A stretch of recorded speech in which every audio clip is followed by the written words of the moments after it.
इमरान खान के खिलाफ प्रोपेगेंडा करने वाले एक दूसरे का कच्चा चट्टा खोलने लगे। मिफ्ताह इस्माइल ने अपनी ही पार्टी पर गोलाबारी शुरू कर दी।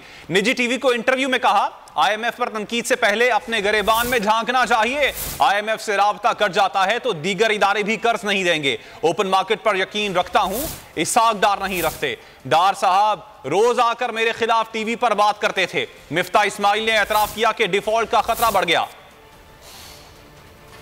तो थोड़ा जबान में भी देख के देखना ये कि हम 22 मरतबा क्यों गए आईएमएफ के पास। अब अगर आईएमएफ से आपका ये राब्ता टूट जाता है, आईएमएफ नहीं आता पाकिस्तान, आईएमएफ किसी वजह से प्रोग्राम सस्पेंड कर देते हैं हम, तो फिर उसके बाद आपको वर्ल्ड बैंक के और एशियन डेवलपमेंट बैंक के भी प्रोग्राम लोन्स मिलना बंद हो जाएंगे। सबको पता है कि मैं एक ओपन मार्केट में बिलीव करता हूं। डार साहब नहीं करते। आईएमएफ से दिन रात निगोशिएट करा, आईएमएफ को बड़ी मुश्किल से मना कर लेकर आए थे, जबकि हमारी पार्टी में भी लोग हमारे खिलाफ थे। डार साहब तो रोज आके मेरे खिलाफ टीवी पे बातें करते थे। बिल्कुल मैं ये समझता हूँ कि जिस शायद हम राह पे हैं वो हमको डिफॉल्ट की तरफ ले जाती है। खतरा थोड़ा सा बढ़ गया है। अगर आपको ये वीडियो पसंद आई तो हमारे चैनल को सब्सक्राइब करें और बेल आइकन पर क्लिक करें।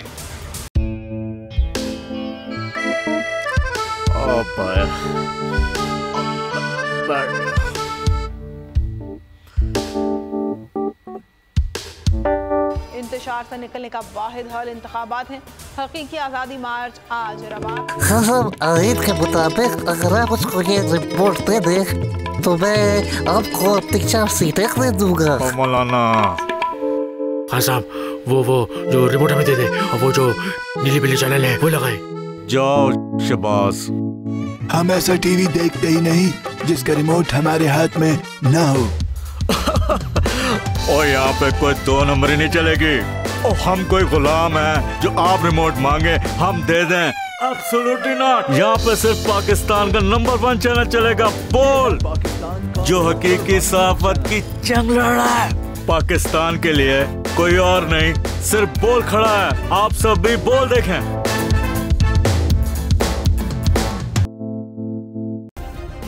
सब्सक्राइब करें और बेल दबाएं ताकि कोई खबर रह न जाए।